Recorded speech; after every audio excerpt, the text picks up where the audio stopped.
Hello students, welcome again.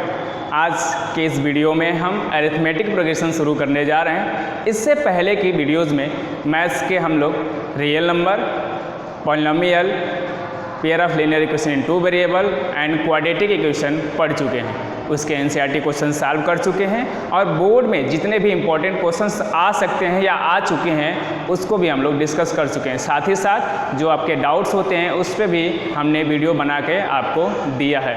तो अगर अब भी उसमें कुछ डाउट्स हैं आपको, तो आपके डाउट्स का वेलकम है हमें। आप डाउट्स अपने पूछिए, किसी भी थ्रू पूछिए, व्हाट्सएप पे पूछिए या कहीं भी कमेंट करके आप पूछ लीजिए, मैसेज करके पूछ लीजिए। आपके डाउट्स को सॉल्व करने की पूरी जिम्मेदारी हमारी होगी।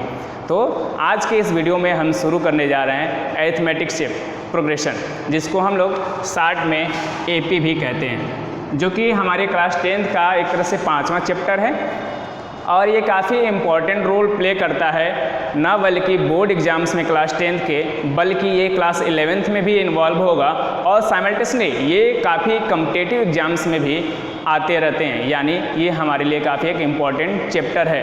तो इस चैप्टर को स्टार्ट करने से पहले हमें कुछ और बेसिक चीज़ों को सीखना होगा, जिसके बारे में जैसे सीक्वेंस क्या होता है, सीरीज क्या होता है, प्रोग्रेशन क्या होता है। कई बार कई लोग या कई स्टूडेंट्स इस चीज़ में गलती कर बैठते हैं कि तीनों तो सेम है, लेकिन ऐसा नहीं है। तीनों में डिफरेंस होता है। और वो क्या डिफरेंस होता है, जैसे कि जो सीक्वेंस है, जब अगर कभी भी हम लोग किसी नंबर्स को किसी डिफिनिट पैटर्न पे हम लोग उसको अरेंज करते जाएं, यानी किसी डिफिनिट रूल के साथ अरेंज करते जाएं, जैसे कि प्राइम नंबर्स 2, 3, 5, 7, 11 डैश डैश, ये फिक्स है कि नेक्स्ट क्या आएगा, लेकिन इसमें कोई एक रूल नहीं है, इसमें कोई एक फिक्स नहीं है कि हम लोग अगर पूछा जाए कि 25वां प्राइम नंबर क्या होगा तो हम लोग बता सकें। इसमें ये फिक्स नहीं है। तो सीक्वेंस में बस एक डिफिनिट रूल होता है जिससे हम लोग नेक्स्ट टर्म बस बताते जा सकते हैं कि नेक्स्ट टर्म क्या होगा। लेकिन अगर कोई पूछ दे कि एक ही बार 50th टर्म क्या होगा इसका, या 70th टर्म क्या होगा, या nth टर्म क्या होगा इस सीक्वेंस का, तो वो बताना पॉसिबल नहीं है। लेकिन इसमें 2, 4, 6, 8 ये भी एक तरह का क्या है, एक सीक्वेंस ही है। लेकिन अगर हम सीरीज की बात करें तो सीरीज क्या होता है, तो सीरीज में बस यही चीज़ होता है कि जब कोई सीक्वेंस डिफिनिट रूल के साथ फॉलो किए जा रहे हों, यानी उसमें nth टर्म निकालना पॉसिबल हो, उसके लिए कोई फार्मूला पता हो हमें, तो उसको हम लोग सीरीज कहते हैं। जैसे कि अगर इसमें ये दिया है कि फर्स्ट टर्म क्या है 2 है, सेकेंड टर्म क्या है 4 है, थर्ड टर्म क्या है 6 है, हर एक टर्म जैसे इसमें 2 × 1 है तो इसमें 2 × 2 है, इसमें 2 × 3 है, इसमें 2 × 4 है। तो अगर चौथा टर्म 2 × 4 है, तीसरा टर्म 2 × 3 है, तो अगर हमें कोई पूछे 10वां टर्म क्या होगा तो इजीली हम लोग बता सकते हैं 2 × 10 यानी 20 होगा। कोई पूछे कि सीक्वेंस का, इस सीरीज का 50वां टर्म क्या होगा, तो हम लोग को 50वां टर्म निकालना है तो 2 × 50 यानी 100 बता सकते हैं। यानी सीरीज में क्या होता है कि नेक्स्ट टर्म क्या होगा या nth टर्म क्या होगा, 50th टर्म क्या होगा, इसके लिए एक फार्मूला गिवन होता है। लेकिन सीक्वेंस में ऐसा कुछ नहीं होता है। इसमें यह भी होता है कि बस इसको प्लस से ऐड किया जाता है, 2 + 4 + 6 + 8 प्लस डैश डैश डैश, ऐसे बस प्लस में। और वहीं प्लस को जब हटा देते हैं 2, 4, 6, 8, 10 डैश डैश डैश, तो इसी को हम लोग प्रोग्रेशन कहते हैं। प्रोग्रेशन किसको कहते हैं, जब नेक्स्ट टर्म क्या होगा, या फिर कहें तो हमेशा जो प्रीसीडिंग टर्म हो उसमें कितने का डिफरेंस होगा वो हमेशा कांस्टेंट हो। जैसे इसमें डिफरेंस कितने का है, 4 - 2 2, 6 - 4 2, 8 - 6 2, 10 - 8 2। अगर ये जो डिफरेंस है नेक्स्ट टर्म का वो हमेशा फिक्स होगा तो उसी को हम लोग कहते हैं प्रोग्रेशन। जैसे कि सीक्वेंस में ऐसा कुछ फिक्स नहीं है, सीक्वेंस में इस वाले में कोई फिक्स नहीं है, लेकिन इस वाले सीक्वेंस में फिक्स है। तो सीक्वेंस में कोई एक डिफिनिट फार्मूला नहीं होता है, जबकि सीरीज और प्रोग्रेशन में फार्मूला होता है nth टर्म फाइंड आउट करने के लिए।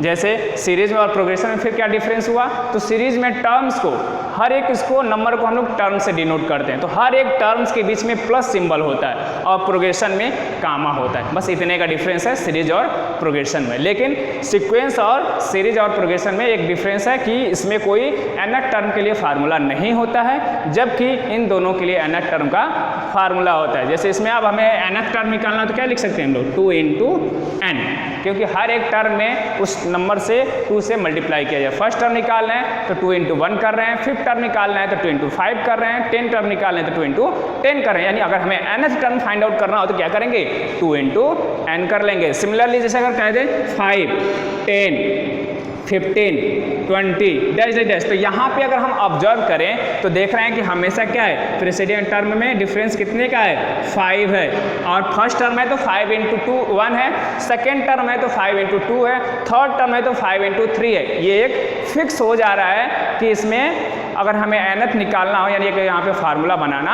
आसान है। उसी तरह से अगर बात करें तो 6, 11, 16, 21, 26 डैश डैश, इसमें अगर हमें nth फार्मूला निकालना हो कि nth टर्म जो निकलेगा उसके लिए फार्मूला क्या होगा, तो ये क्या है 5 × 1 + 1, फर्स्ट टर्म है उसमें 5 से मल्टीप्लाई करने के बाद एक ऐड किया गया, तो वही अगर 11 है तो उसमें 5 × 2 10 + 1 किया गया, थर्ड टर्म है तो 5 × 3 + 1 हुआ है, 21 है तो 5 × 4 + 1 हुआ है, जबकि अगर 26 है तो 5 × 5 + 1 हुआ है। यानी अगर इसी तरह से हमें 10th टर्म निकालना हो तो क्या करना होगा 5 × 10 + 1 यानी 50 + 1 यानी 51। तो इसी तरह से अगर nth टर्म निकालना हो तो क्या करना होगा हमें 5 × n + 1 यानी 5n + 1 हो जाएगा। यानी आप देख सक रहे हैं कि प्रोग्रेशन में हम एक फार्मूला आसानी से बता सकते हैं, लेकिन सीक्वेंस में ऐसा कोई फिक्स फार्मूला नहीं होता है जिससे कि हम लोग nth टर्म को आसानी से फाइंड आउट कर सकें। तो ये कुछ बेसिक टर्म्स थे जिससे हम लोग इस चैप्टर की अब शुरुआत करने जा रहे हैं, अरिथमेटिक प्रोग्रेशन। तो प्रोग्रेशन जो होता है ये मेनली 3 टाइप के हैं जो कि हायर क्लास में हमें पढ़ना है। यहाँ पे अभी हमें पढ़ना है अरिथमेटिक प्रोग्रेशन, सेकेंड टाइप है ज्योमेट्रिक प्रोग्रेशन,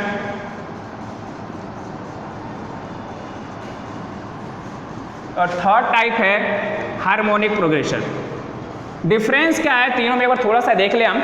एरिथमेटिक में हर एक नेक्स्ट टर्म में या तो कोई डिफरेंट टर्म ऐड किया जाता है या तो सब्ट्रैक्ट किया जाता है, यानी ये कोई फिक्स टर्म है जो कि हर एक नेक्स्ट टर्म में ऐड होगा या तो सब्ट्रैक्ट होगा। जैसे कि अभी हमने यहाँ पे देखा हर एक टर्म में क्या हो रहा था 5 ऐड हो रहा था, यहाँ पे हमने देखा हर एक नेक्स्ट टर्म में 2 ऐड हो रहा था। लेकिन ये जरूरी नहीं है कि हमेशा ऐड ही हो, that can be subtracted also. Like अगर फर्स्ट टर्म है 100 तो ये next term can be 98, after that it can be 96, 94, 92, 90, means we can observe that from this series that 2 is subtracted from each next term।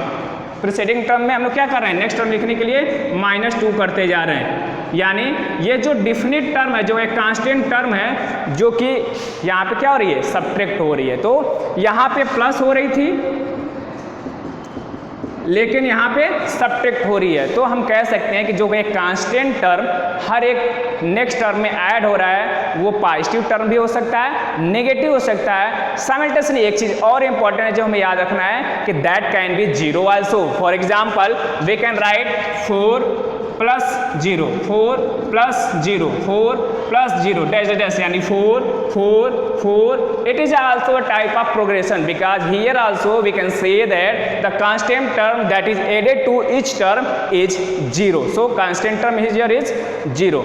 अब ये जो हर एक term में next term में या तो ऐड किया जा रहा है या सब्ट्रैक्ट किया जा रहा है, इसको हम लोग कहते हैं जो सब में कॉमन है और वो क्या है उन्हीं दोनों के बीच का डिफरेंस है, तो इसको कहा जाता है कॉमन डिफरेंस।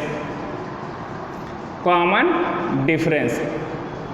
तो एपी में यानी अरिथमेटिक प्रोग्रेशन में कोई फिक्स टर्म या तो ऐड किया जाता है या तो सब्ट्रैक्ट किया जाता है, जबकि ज्योमेट्रिक प्रोग्रेशन में क्या होता है कि ईच नेक्स्ट टर्म जो होता है या तो मल्टीप्लाई करने से या तो डिवाइड करने से, यानी किसी फिक्स नंबर का मल्टीप्लाई होता है या तो डिवाइड होता है, तब जाके हमें नेक्स्ट टर्म मिलता है। लेकिन अब हमें शुरू करना है अरिथमेटिक प्रोग्रेशन के बारे में। तो अब हम एनसीईआरटी के क्वेश्चंस को देखेंगे, जिसमें हमें ये देखना है कि कैसे कैसे क्वेश्चंस आ सकते हैं। हम आपको एनसीईआरटी का हर एक क्वेश्चन का सलूशन देने की कोशिश करेंगे। अगर कुछ सिमिलर टाइप के हैं तो वो उसको आपके लिए स्किप कर देंगे, लेकिन आप साइमल्टेनियसली RS अग्रवाल को भी सॉल्व करिए। जो डाउट्स हैं वो आप हमें भेजिए, कहीं से भी कोई भी अगर डाउट्स आ रहे हैं इस चैप्टर से रिलेटेड तो बेहिचक आप भेजिए। इसके बाद इस चैप्टर का हम लोग इंपॉर्टेंट क्वेश्चंस की भी सीरीज देखेंगे। यानी पूरा एफर्ट आपके लिए है कि कोई भी क्वेश्चन आपसे बचे ना, यानी जो कि बोर्ड में आ सके, यानी आपका 100% इसमें नंबर आए। ठीक है, तो मिलते हैं नेक्स्ट वीडियो में। जय हिंद।